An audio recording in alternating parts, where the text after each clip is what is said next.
Le père Severo jouissait d'une grande réputation dans sa région, reconnu pour sa générosité et son engagement envers la communauté. Cependant, une série de vols mystérieux commença à secouer l'Église, le poussant à agir pour protéger ce lieu sacré. Déterminé à identifier l'auteur de ces méfaits, il prit la décision d'installer des caméras de surveillance. Mais en visionnant les enregistrements, il fit une découverte qui le bouleversa profondément. Alors qu'il arpentait les rues de la ville, Severo ressentait à la fois le poids des années et la satisfaction du travail accompli. Chaque ruelle lui rappelait les efforts investis pour améliorer la vie des habitants. Autrefois poussiéreuses, les routes étaient désormais pavées, facilitant la circulation et le commerce. Il aperçut des enfants courir en riant, un symbole éclatant des progrès réalisés en matière de santé et d'éducation.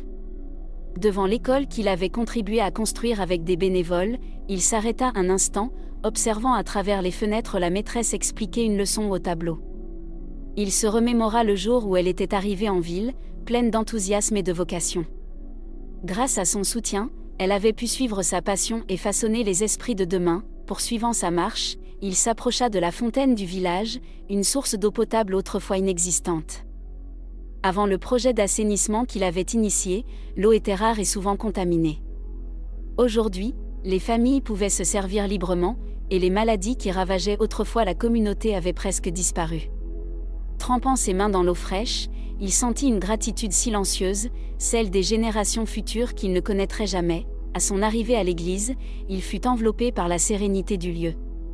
Chaque banc, chaque flamme vacillante, chaque mur racontait une histoire de foi et de persévérance. Face à l'autel où il avait tant prêché sur l'amour et la justice, il sentit pourtant une inquiétude grandissante. Ses récents vols le troublaient. Il connaissait chaque membre de cette communauté, leurs défis et leurs victoires. Qui aurait pu commettre un tel acte ? Son instinct lui soufflait de garder espoir, convaincu que la vérité finirait par éclater, mais ce dimanche matin, une nouvelle secousse vint ébranler ses convictions. En apprenant qu'un troisième cambriolage avait eu lieu, Severo s'habilla à la hâte et se précipita vers l'église, le cœur lourd. Une fois sur place, il retrouva le même spectacle désolant, des portes forcées, des objets sacrés dispersés, et un profond sentiment d'insécurité pesant sur les fidèles. « Mon père, nous sommes à court de solutions », avoua Joachim, le chef de la sécurité, abattu. « Nous avons renforcé les serrures, consolidé les portes. Mais rien n'y fait. Il semble connaître le moindre de nos mouvements, chaque nouvelle précaution se révélait insuffisante. » Qui pouvait agir avec une telle précision ? Une seule certitude hantait désormais le père Severo, il devait découvrir la vérité, quel qu'en soit le prix. Joachim Severo traversa lentement la salle principale de l'église, scrutant les lieux avec attention. Le spectacle qui s'offrait à lui était accablant, les instruments de musique sacrée avaient disparu, tout comme les calices en or et une grande partie de la dîme destinée à l'entretien des projets communautaires. Il fronça les sourcils, observant les moindres recoins. On dirait qu'il savait exactement où chercher, murmura-t-il pour lui-même. Réuni avec son équipe, le prêtre prit une décision. Il convoqua Joachim dans la sacristie pour une discussion privée. « Nous devons revoir notre stratégie. Renforcer les portes ne suffit plus. Je veux que vous installiez des caméras de sécurité dans toute l'église, » ordonna Severo d'un ton ferme, bien que teinté d'inquiétude. Joachim hésita. « Des caméras, mon père ? Mais cela coûtera cher, nous ne pouvons pas continuer ainsi, Joachim. Quelqu'un connaît trop bien notre église. Nous devons agir avant qu'il ne soit trop tard. » Face à la détermination du prêtre, Joachim acquiesça. « D'accord, mon père, je m'en occupe. » Alors qu'il se dirigeait vers la porte, Severo ajouta d'une voix grave, « Une dernière chose. Il est impératif que personne ne soit au courant de ces caméras, compris, mon père. Personne ne saura. » Cette nuit-là, l'inquiétude rongea Severo. Il tourna et retourna dans son lit, revisitant mentalement chaque visage de la communauté, cherchant un indice, un signe de trahison. Les jours passèrent et les caméras furent mises en place. Joachim et le prêtre analysaient les enregistrements chaque jour, mais rien d'anormal ne semblait apparaître. Jusqu'à cette nuit-là, l'église fut à nouveau visitée par des intrus. Cette fois, les caméras capturèrent tout. Dans la sacristie, les yeux de Severo restèrent figés sur l'écran. Son cœur battait à tout rompre tandis que les images défilaient. Le choc fut brutal, Le coupable n'était autre que le père Faustino, son assistant, celui en qui il avait placé une confiance absolue. Sphero passa une main sur son visage, tentant d'absorber l'impensable. Un flot de souvenirs le submergea, les messes partagées, les longues discussions sur l'avenir de la communauté. Comment un homme aussi proche de lui pouvait-il le trahir ainsi? Il se leva et fit les 100 pas, cherchant des réponses qui n'existaient pas. Pourquoi, Faustino? Pourquoi as-tu fait ça? Pensa-t-il, dévasté. Joachim brisa le silence. Que devons-nous faire, mon père? Sphero inspira profondément. Pour l'instant, nous n'agissons pas. Je dois réfléchir. Le lendemain, il convoqua Faustino dans la sacristie. L'assistant entra, arborant son sourire habituel. Mais cette fois, Sphero perçut quelque chose de différent, un détail imperceptible, une fausse assurance. D'un ton grave, il lança « Faustino, nous devons parler. Les vols récents sont troublants. As-tu une idée de qui pourrait en être responsable ?» Faustino marqua une brève hésitation avant de conserver son sourire. « Je l'ignore, père. C'est une situation délicate. Nous essayons tous de comprendre. » Severo hocha lentement la tête, scrutant chaque réaction de l'assistant. « Oui, c'est troublant. Plus j'y pense, plus il me semble étrange que le voleur connaisse si bien les cachettes et les moments où l'église est vide. Quelqu'un doit forcément observer de près. » Faustino avala difficilement, une tension imperceptible crispant ses traits. « C'est vrai, père. Peut-être devrions-nous être plus vigilants quant aux personnes que nous laissons entrer. » Severo acquiesça, se penchant légèrement en avant. « Et toi, Faustino, as-tu remarqué quoi que ce soit d'inhabituel ces dernières semaines ?» L'assistant détourna le regard, jouant nerveusement avec ses mains. « Non. Rien qui me vienne à l'esprit. J'ai simplement accompli mon travail comme d'habitude. » Le prêtre conserva une expression préoccupée, teintée d'une certaine tristesse. « Faustino, nous sommes amis depuis longtemps. Tu sais que tu peux tout me dire, n'est-ce pas ?» Le sourire de Faustino vacilla, trahissant son malaise. « Bien sûr, père. » Severo recula dans son fauteuil sans quitter Faustino des yeux. « J'espère que nous pourrons élucider cette affaire rapidement. La communauté est inquiète, et il nous faut rétablir la confiance. » Faustino hocha la tête, mal à l'aise. « Oui, père. Je ferai tout mon possible pour aider. » Le lendemain, face à l'écran de son ordinateur, Severo sentit son sang se glacer. Les enregistrements de sécurité confirmaient ses pires craintes.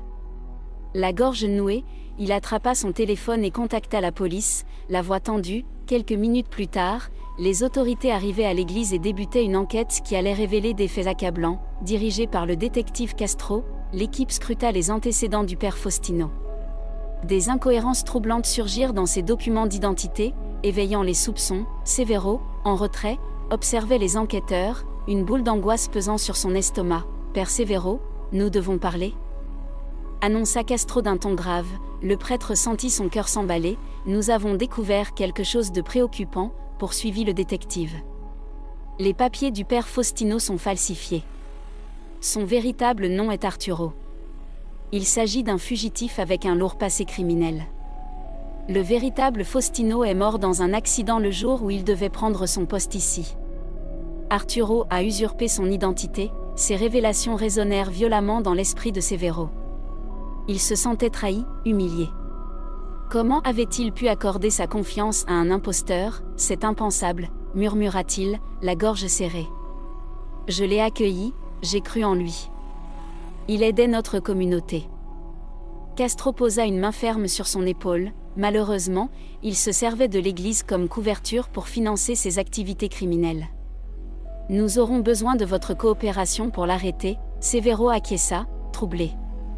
Une seule question le hantait, comment Arturo avait-il pu duper tout le monde aussi longtemps, détective? Comment une telle infiltration a-t-elle été possible? Il voulait comprendre. Il en avait besoin. Castro hocha la tête avant de répondre, il savait parfaitement comment se forger une image irréprochable. Malheureusement, il a exploité la bienveillance et la confiance des membres de la communauté pour se dissimuler à la vue de tous. Ce dont j'ai besoin à présent, c'est que vous agissiez comme si vous n'étiez au courant de rien. Ainsi, nous pourrons collecter davantage d'informations et mettre un terme aux agissements d'Arturo une bonne fois pour toutes. Tandis que l'enquête suivait son cours, Yolanda, une religieuse discrète et réservée, continuait d'être une présence silencieuse au sein de l'église. Dévouée et sérieuse, elle était toujours prête à rendre service.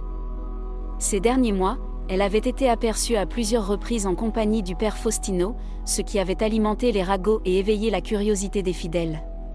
Certains allaient même jusqu'à murmurer l'existence d'une relation secrète entre eux. La réalité, toutefois, était bien différente. Yolanda avait ses propres raisons de se rapprocher du prêtre, mais elle les gardait pour elle. Des années plus tôt, elle avait brièvement collaboré avec le véritable Faustino lors d'une mission ecclésiastique et se souvenait de son tempérament bienveillant. Aussi, lorsqu'Arturo s'était fait passer pour lui, elle avait immédiatement perçu quelque chose d'étrange. Son attitude, ses gestes, et même certains traits physiques semblaient légèrement décalés, bien que personne d'autre ne semble s'en rendre compte. Pourtant, surveiller Arturo en secret était un poids difficile à porter. Sans preuve tangible, elle ne pouvait partager ses soupçons avec personne. Cette solitude pesait lourdement sur elle. Chaque soir, dans le silence de sa cellule, elle adressait ses prières à Dieu, demandant la force et la clarté nécessaires pour protéger l'Église sans commettre d'injustice. « Seigneur, accorde-moi le discernement pour voir la vérité », murmurait-elle, les yeux clos. Et le courage d'agir quand le moment sera venu. Pendant que la police poursuivait ses investigations, Yolanda ne manquait pas une occasion d'observer Arturo. Ses mains tremblantes, son regard insaisissable. Chaque détail renforçait ses soupçons. Derrière ses généreuses donations et son engagement apparent dans la communauté, elle percevait une manipulation soigneusement dissimulée. Un après-midi, après une réunion avec les paroissiens, elle le trouva seul dans la sacristie. Son cœur s'emballa. C'était peut-être le moment qu'elle attendait. Prenant une profonde inspiration, elle s'avança lentement vers lui, son regard planté dans celui de l'imposteur. « Père Faustino, puis-je vous parler un instant » demanda-t-elle d'une voix maîtrisée. Bien que la nervosité lui noue l'estomac, Arturo lui offrit un sourire poli, mais factice. « Bien sûr, ma sœur. » « Que puis-je faire pour vous » Yolanda s'efforça de choisir ses mots avec soin lorsqu'elle déclara « Je tiens simplement à vous remercier pour tout ce que vous faites pour notre communauté ». Son regard restait fixé sur Arturo, tentant de déceler la moindre réaction. Inspirée par son engagement apparent, elle cachait pourtant un doute grandissant. « Je ne fais que mon devoir », répondit-il avec humilité, bien que ses yeux analysaient attentivement chaque expression de la jeune femme. Derrière son apparente gratitude, Yolanda cherchait à confirmer ses soupçons. Elle savait qu'il lui fallait plus que des paroles pour le confondre. Lorsqu'elle s'éloigna, un mélange de soulagement et de frustration l'envahit. Elle n'avait pas éveillé ses soupçons, mais manquait encore de preuves tangibles. Chaque jour, la tension en elle grandissait. L'heure d'agir approchait, mais chaque mouvement devait être méticuleusement préparé. Et enfin, cette nuit-là, le moment décisif arriva. Dans le silence glacé, Yolanda, le cœur battant, guettait. Ces derniers jours, elle avait repéré des allées et venues suspectes d'Arturo. Convaincue qu'il s'apprêtait à commettre un nouvel acte répréhensible, elle se dissimula dans la sacristie, prête à intervenir. Minuit venait de sonner lorsque des pas feutrés se firent entendre. Arturo pénétra dans la pièce, scrutant les alentours avec vigilance avant de commencer à fouiller les tiroirs. Yolanda sortit de l'ombre, sa voix ferme malgré l'angoisse. « Père », l'homme sursauta avant de la fixer, surpris. Son sourire forcé ne parvenait pas à masquer son regard calculateur. « Que faites-vous ici, sœur Yolanda ? Je sais qui vous êtes. Et je sais que vous n'êtes pas celui que vous prétendez être. » Arturo la toisa, son ton se fit menaçant. « Vous ne savez pas de quoi vous parlez. Retournez à votre couvent et oubliez cette conversation. Je ne partirai pas, » rétorqua-t-elle d'une voix inébranlable. « Votre imposture s'arrête ici. » Il s'avança d'un pas, son regard s'emplissant de colère. « Vous n'êtes qu'une simple sœur. Que croyez-vous pouvoir faire contre moi ? Vous dénoncer, révéler votre véritable nature à tous. » Le silence pesant fut brisé lorsqu'il fondit sur elle, la saisissant brutalement. Une lutte féroce s'ensuivit, renversant livres et chandeliers, transformant la sacristie en véritable champ de bataille. Malgré sa détermination, Yolanda ne put rivaliser avec la force d'Arturo. Il parvint à la projeter contre une table, sa tête heurtant violemment le bois avant qu'elle ne s'effondre. Inconsciente, sans perdre une seconde, il la traîna jusqu'à une armoire où il l'enferma avant de s'emparer de l'argent. Puis, sans un regard en arrière, il disparut dans la nuit, prêt à fuir.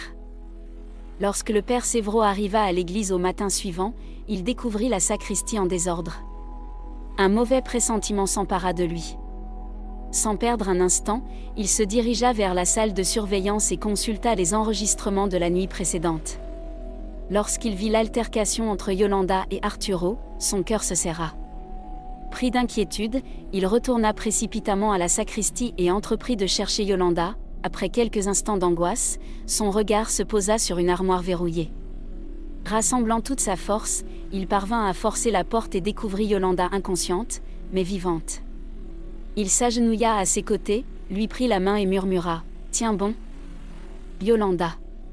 Tout en appelant du secours, il veilla sur elle jusqu'à l'arrivée des secours. Rapidement transportée à l'hôpital, la nouvelle de son état se répandit dans la communauté. Pendant ce temps, la vérité sur Arturo éclata au grand jour, provoquant la stupeur générale.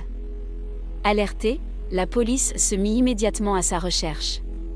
Déterminée à l'arrêter avant qu'il ne prenne la fuite, elle déploya ses agents dans toute la ville. Les rues furent bientôt envahies par les forces de l'ordre, leurs sirènes résonnant au loin. Arturo, conscient que l'étau se resserrait, tenta de se faire discret. Il savait que son temps était compté et qu'il devait quitter la ville au plus vite. Mais chaque mouvement semblait surveillé. Cherchant un refuge, il se retrancha dans un hangar abandonné à la périphérie. Pensant être à l'abri, il élabora un plan d'évasion. Cependant, les forces de l'ordre, ayant suivi ses déplacements grâce aux caméras de la ville, ne tardèrent pas à l'encercler. Plus un geste, Arturo lança un officier, arme en main. Acculé, il tenta une dernière résistance, mais fut rapidement maîtrisé, menotté et conduit au poste de police pour répondre de ses actes.